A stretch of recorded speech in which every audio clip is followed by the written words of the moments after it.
dimulai. Assalamualaikum warahmatullahi wabarakatuh. Waalaikumsalam warahmatullahi. Sebelumnya perkenalkan kami dari kelompok 1 yang akan mempresentasikan mengenai inovasi dan kreativitas dalam bisnis. Bisnis modern menyadari pentingnya inovasi dan kreativitas. Oke, dengan saya NIM 035 Wina Hurid. Saya Jessica Kasim dengan NIM 039. Saya Adi Yulia dengan NIM 034. Saya Zahra Gila Yusria dengan NIM 037. Saya Dina Mayatami dengan NIM akhiran 041.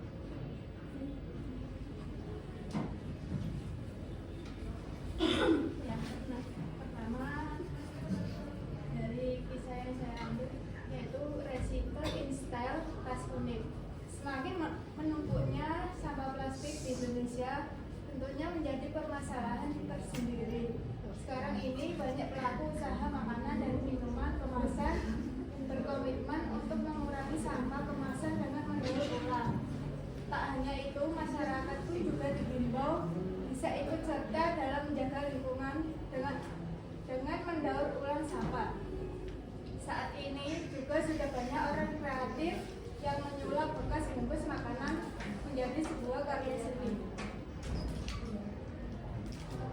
Sini ada 5 contoh kisah inspiratif. Yang pertama, pensiun dari guru wanita ini jual tas dari bungkus kopi modal 100.000. Yang kedua, tas belanja dari bungkus mie instan. Yang ketiga, limbah bungkus kopi instan disulap menjadi tas cantik. Yang keempat, Ariel Mufida olah bungkus kopi menjadi aneka produk bernilai ekonomi. Yang kelima, inspirasi dari bungkus kopi. Saya ambil salah satu dari 5 contoh kisah inspiratif.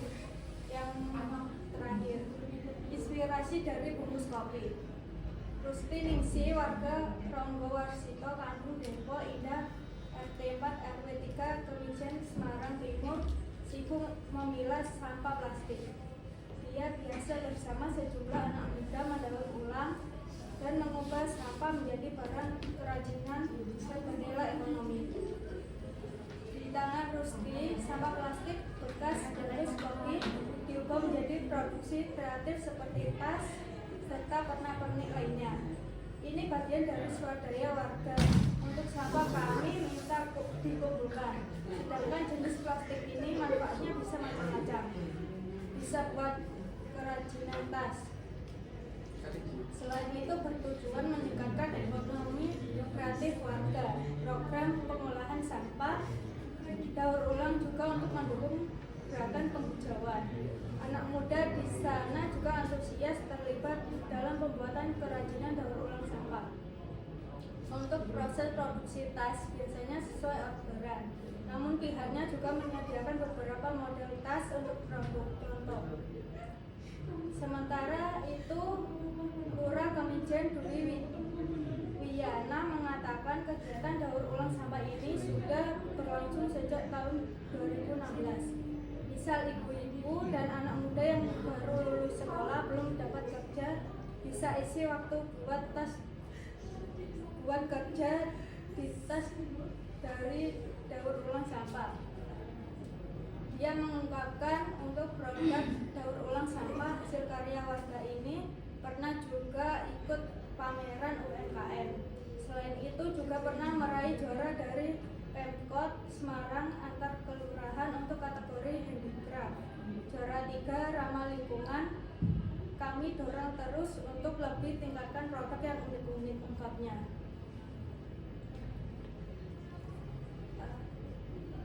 Untuk selanjutnya akan dijelaskan oleh rekan saya.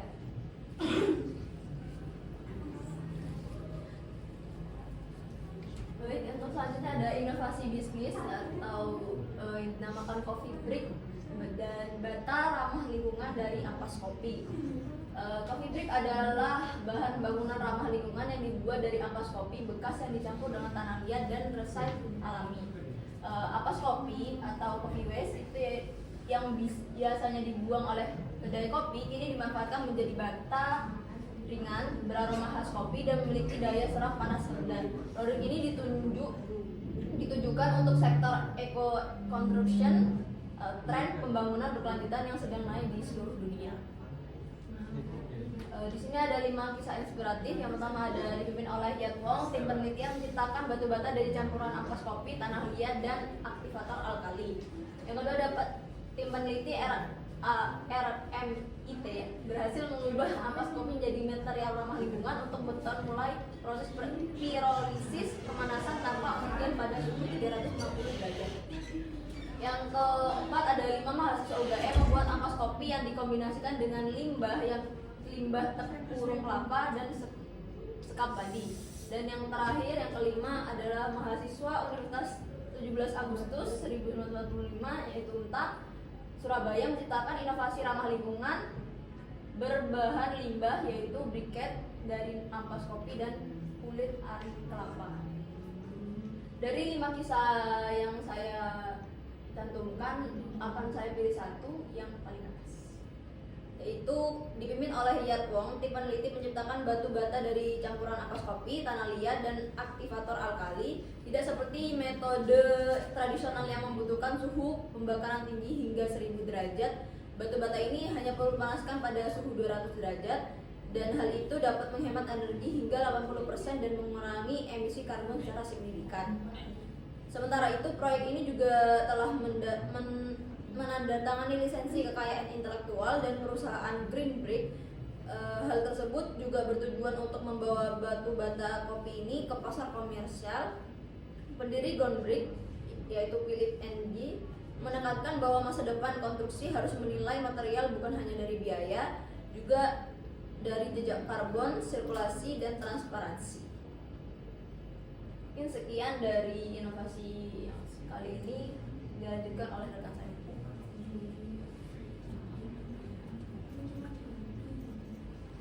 Selanjutnya ada kriuk bayam. Kriuk bayam adalah inovasi camilan sehat yang terbuat dari bahan dasar bayam segar yang dipadukan dengan adonan tepung berkualitas. Proses pembuatan yang teliti memastikan setiap kepingan peyek ini memiliki tekstur renyah dan rasa gurih yang menggugah selera. Selain nikmat, kriuk bayam juga menawarkan alternatif camilan yang lebih bergizi dibandingkan dengan camilan tradisional lainnya. Cocok untuk dinikmati kapan saja, baik saat bersantai di rumah, menonton film, atau sebagai teman saat berkumpul dengan teman-teman. Berikut merupakan 5 kisah inspiratif sukses dari penjual keripik bayam. Yang pertama itu peyek bayam Gusri di kota Samarinda. Kedua, suami dipecat dan jualan keripik bayam awalnya tak laku, tapi kini jadi pengusaha sukses. Ketiga, Filsya Khairina Filza melakukan pemberdayaan melalui usaha olahan bayam. Keempat, Yesi Kalisa meraup cuan dari peyek dan bayam, daun-daun bayam. Kelima, mantan babysitter sukses jual peyek herbal hingga ke luar negeri. Di sini saya memilih kisah dari Filsya Khairina. Filsya Khairina Filza merupakan sosok perempuan tangguh yang merintis bisnis olahan bayam sejak 2016. Filsya sukses menjual sekitar 2.000 kemasan olahan bayam dengan merek Filsya Khair sehingga meraih omset 50 juta sebulan. Kesuksesan Filsya tidak terjadi semalam. Filsya membutuhkan waktu 8 tahun untuk menghasilkan peyek bayam berkualitas yang baik. Berulang kali ia menjalani trial dan error sehingga berhasil menyajikan olahan bayam dengan gizi yang baik, kaya serat, dan rendah lemak. Baik, selanjutnya akan disampaikan oleh rekan saya.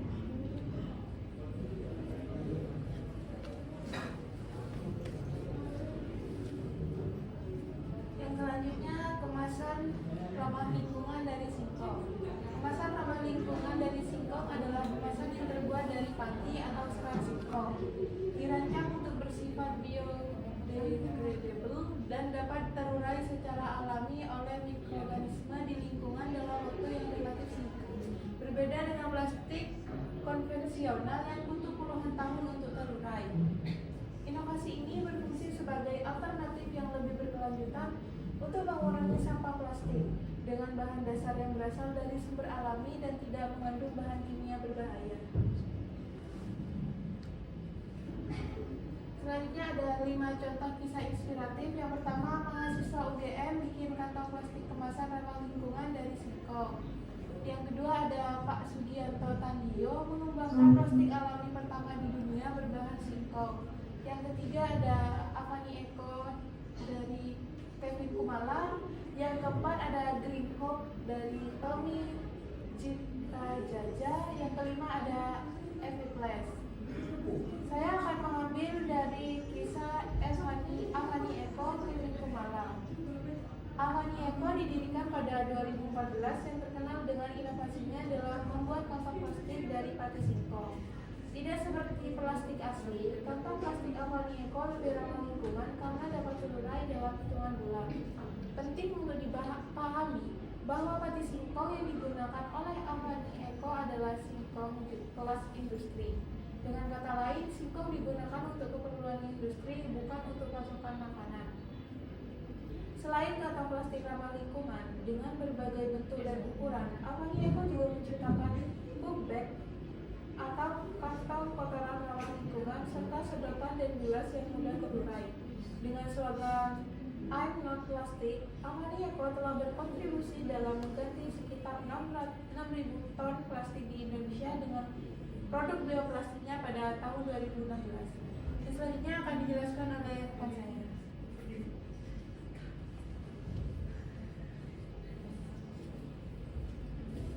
Baik, untuk yang selanjutnya adalah Lospen atau dengan brand Casera. Casera sendiri adalah brand fashion lokal yang berbasis online dengan berfokus pada produksi dan juga penjualan, yaitu Lospen wanita dengan desain minimalis dan juga bahan yang berkualitas. Nah, jadi produk Casera ini menunjukkan kenyamanan, tampil yang elegan dan juga harga yang sesuai dengan nilai produk, menjadikannya pilihan yang ideal bagi perempuan modern yang aktif maupun namun tetap ingin tampil modis.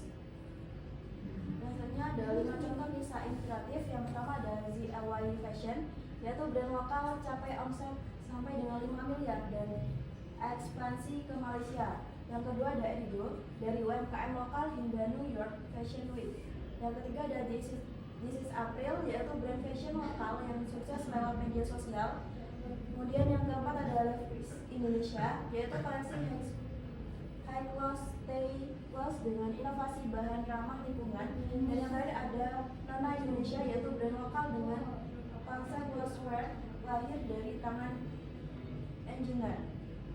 Saya akan menjelaskan dari salah satu dari 5 contoh ini, yaitu dari This is April, brand fashion lokal yang sukses lewat media sosial. Jadi brand ini berdiri sejak tahun 2012 di Bandung oleh Nadia Setiawan dan juga Jessica Herianto.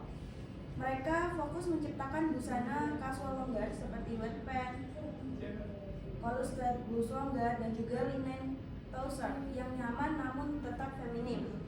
Jadi melalui strategi promosi di TikTok Shop dan juga Instagram, brand ini berhasil memperluas jangkauan hingga memiliki lebih dari 20 toko offline di berbagai toko. Jadi koleksi Lospen sendiri mereka menjadikan salah satu produk paling laris dan juga terutama karena desainnya sangat simpel dan juga cocok untuk kegiatan sehari-hari. Brand ini sendiri menunjukkan bahwa produk Lospen dapat menjadi core product yang sukses secara komersial jika dikombinasikan dengan strategi pemasaran digital yang tepat. Model bisnis This is April ini menjadi bukti bahwa pasar loungewear sangat besar di Indonesia, khususnya di kalangan keperempuan Indonesia yang produktif. Mungkin itu saja dari saya. Saya Mita Budi Maharani ingin menjelaskan materi tentang carrot cake, yaitu kue wortel yang berasal khas dari Amerika yang terbuat dari wortel, rempah-rempah, dan potongan kenari. Kue ini biasanya diberi krim keju dan wortel marzipan. Dipopulerkan dengan tren kesehatan di akhir abad ke-20. Kue wortel dianggap sebagai alternatif yang lebih sehat karena penggunaan minyak sayur sebagai pengganti shortening dan penambatan sayuran yang dikenal seperti wortel. Dan ada juga 5 contoh kisah inspiratif. Untuk yang pertama, carrot cake Bu Yuyun. Dan kedua yaitu cake white fresh fruit, 3 carrot cake Nabila, yang keempat Kifon carrot cake, yang terakhir ada carrot cake Bandung. Baik, selanjutnya adalah hasil usaha, yaitu setelah meninjau dari beberapa ide usaha kreatif seperti bata ramah lingkungan dari Ampas Kopi, daur ulang menjadi gaya, kriuk bayam, carrot cake, dan kemasan ramah lingkungan dari Singkong, juga Lost Pens dari kelompok 1 menetapkan bahwa produk yang akan dikembangkan lebih lanjut adalah bata ramah lingkungan dari Ampas Kopi, yaitu Coffee Break. Pemilihan produk ini didasarkan pada beberapa pertimbangan penting. Yang pertama ada Coffee Break memiliki nilai inovasi tinggi karena memanfaatkan limbah ampas kopi, adalah salah satu limbah organik yang jumlahnya sangat besar di Indonesia, yang kemudian dapat dikelola menjadi bahan bangunan yang kuat, tahan lama, dan ramah lingkungan. Kedua, produk ini memiliki nilai ekonomi dan sosial berkelanjutan karena dapat menggandeng pelaku UMKM dan komunitas pengumpul limbah kopi, serta mendukung tren green building dan eco construction yang sedang berkembang di pasar global. Lanjut. Untuk kelebihan bata ramah lingkungan dari Ampas Kopi yaitu Coffee Break, naikkan dikit. Yaitu ramah lingkungan yang pertama, yaitu mengurangi limbah ampas kopi dan emisi karbon hingga 80% karena satu pembakaran lebih rendah di bawah 400 derajat Celcius. Yang kedua, efisien energi tinggi, yaitu proses produksi membutuhkan energi jauh lebih sedikit dibandingkan bata konvensional. Yang ketiga, ada kekuatan dan daya tahan tinggi, yaitu memiliki kekuatan 2 kali lipat dari standar minimum Australia. Yang keempat, ada inovatif dan unik, menghadirkan konsep baru dalam dunia material pembangunan dengan aroma khas kopi.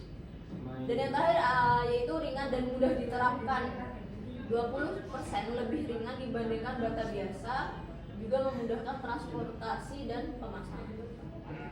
Selanjutnya,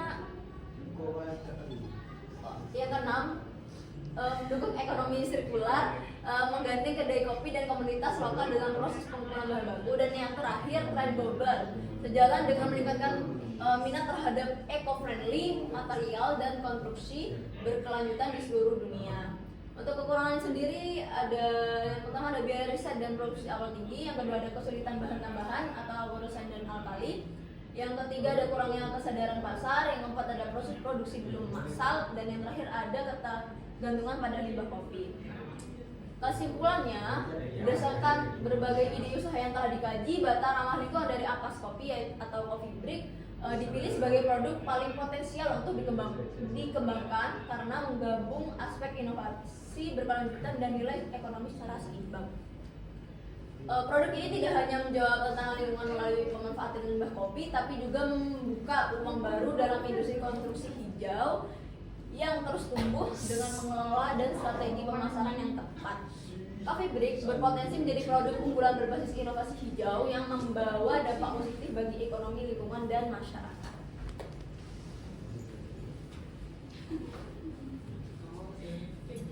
Baik, sekian presentasi dari kami. Kurang lebihnya mohon maaf. Assalamualaikum warahmatullahi wabarakatuh.